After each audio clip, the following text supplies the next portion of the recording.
Okay, this is my cool, I'm going out of town, self-watering, self-growing system here. So I've got grow lights, I've got all the plants under grow lights, and then I have these sort of self-watering, this capillary mat. Okay, so under each, at the bottom of each tray, there is a full-size capillary mat, and then a strip of that same capillary mat out from under the tray into a container of water. And you can see I've just watered them all, so it's nice and damp in there. But I tested it out in advance, and it definitely works. So we'll see how it goes. Kicking things.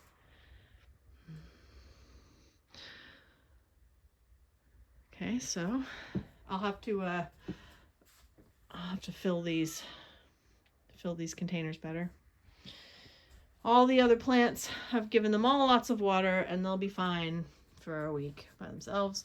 I've got my lettuce in, spinach down there, my herbs. Okay, over here is a little bit more complicated because I've got actually 2 trays on each level. I don't even know if I can get you in there. Yeah, there we go. So you see there's a whole tray back there, and then there's a tray up here. And I elevated this tray because the 2 wouldn't fit next to each other because of this little edge. But if I elevated one, and then that works fine because then I've got one really long strip that goes all the way under this one and down and into the next one. So I got my tomatoes there. I got some more stuff back there.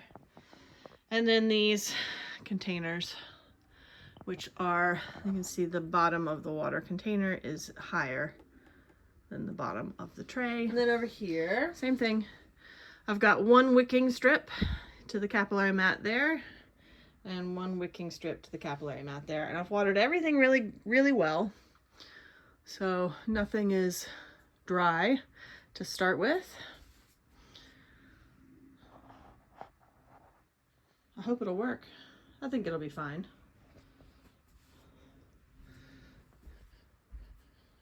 Just to give you another look at these. I see the capillary mat down there.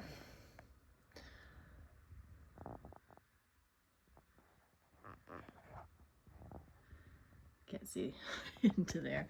Okay, there we go. There's a little extra standing water in this one because these cells aren't quite as big. So I imagine that will balance out. I don't know if you can see in there. A little bit of water in the bottom of there.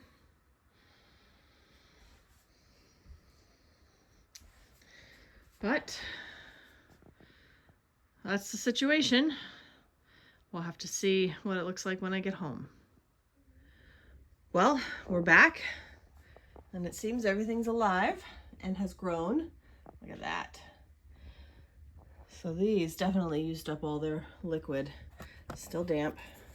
Still good and damp inside. Soil's still nice and damp. Look in there, look in there. I'd say this is a success.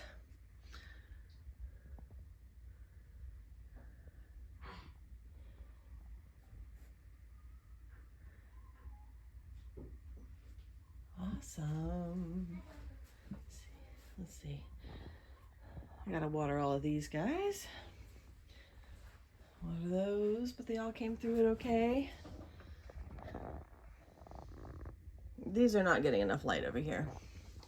I definitely, these 2, I'm trying to light. Let me back you up here. There we go.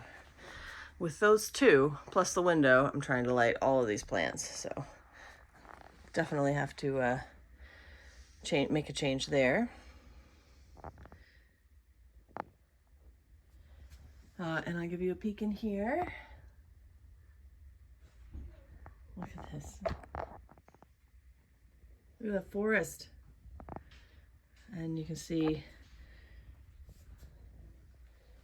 I did a good job with the water. Lots of plants in there.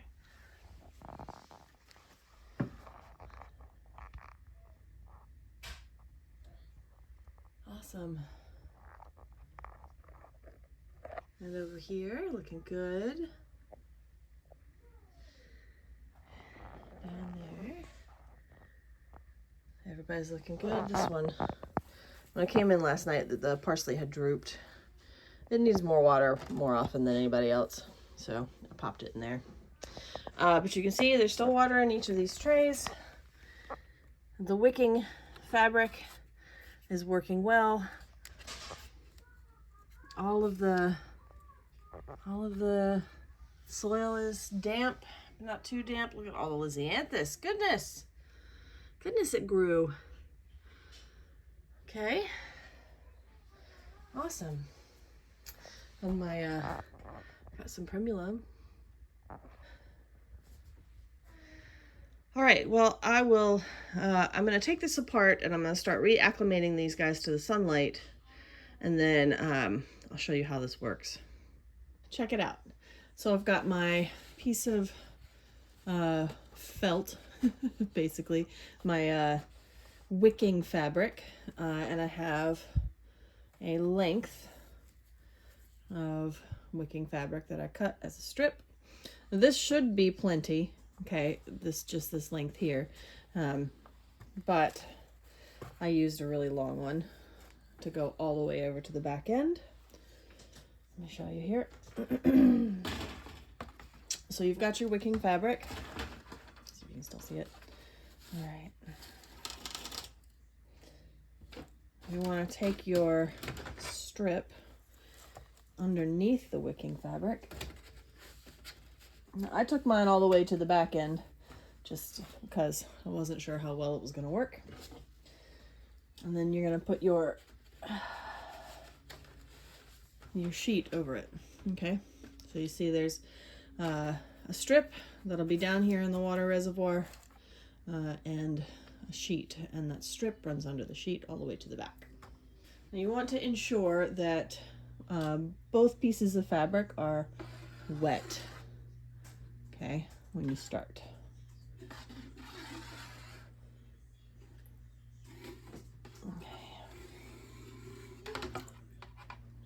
Okay.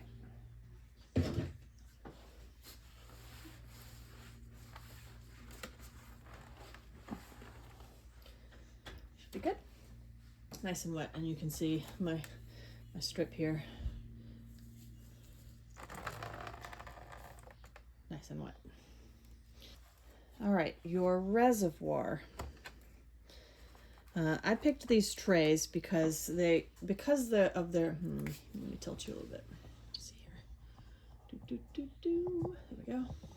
I picked these trays because they're nice and wide, and not very, the wall height is not very high. So it'll still hold a bunch of water without having to make it climb up the wicking fabric very much. Now, I'll show you this from the side in a second, but the moisture will climb, okay, into this reservoir, but you do want the bottom of your tray to be higher than the water level, okay, or at least the same height or higher than the water level.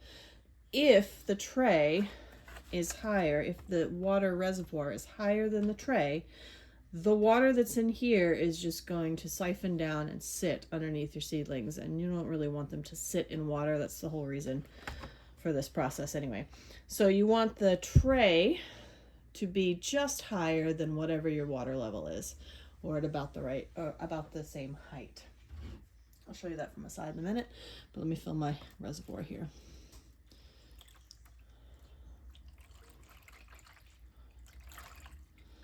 That should be plenty. So my water level is lower than the bottom of the tray. And also I don't have very far for the water to climb to go up and over. Okay, you should be able to see the difference in height here.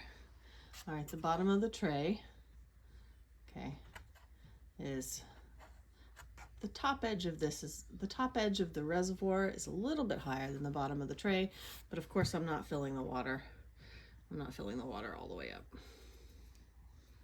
Even if I did fill the water all the way up, it would be about the same height.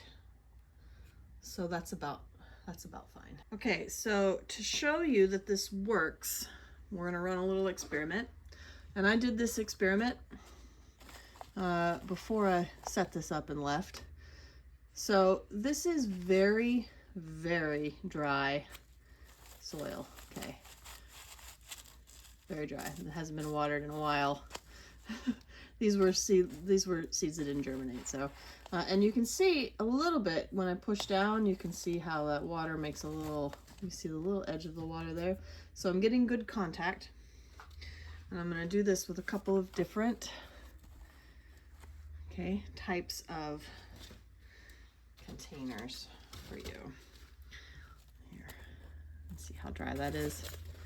It's like shrunk from the edge. Okay. All right.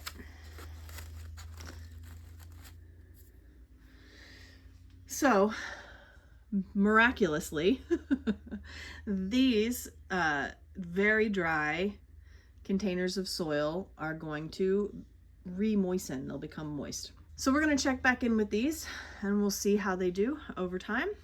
And I'll give you an idea of how long it takes. So let's see how long it takes for this water to wick up across the wicking fabric and re-moisten those very dry plant cells. All right, here we are the next morning. I don't know if you can see the difference between this color and this color, but these are moistened. Let me see. Oh, that's damp. That's damp. That's damp. That is not yet. It's so weird. Only a couple of them. Oh, those are damp just under the surface. Okay. Well, we'll keep an eye on that one. And these are also damp. Look at that. This one too. That's good and damp. Awesome. All right. All right, I'll come back and we'll keep an eye on that one. Let's take a look at the water level over here. It has come down. I don't know if you can see this. Yes, you can see my thumb. So the water level was right about there. And the water level has come down to there. So it's working. All right, a couple of days later and they are still damp. Still damp. Still damp. Still damp. Water level has dropped some more. Let's see. Let's see. That's where it started. You can see where it's dropped all the way down to. And there's all the seedlings a week later. Recovered, back outside, and well watered while I was gone. Thanks for joining me.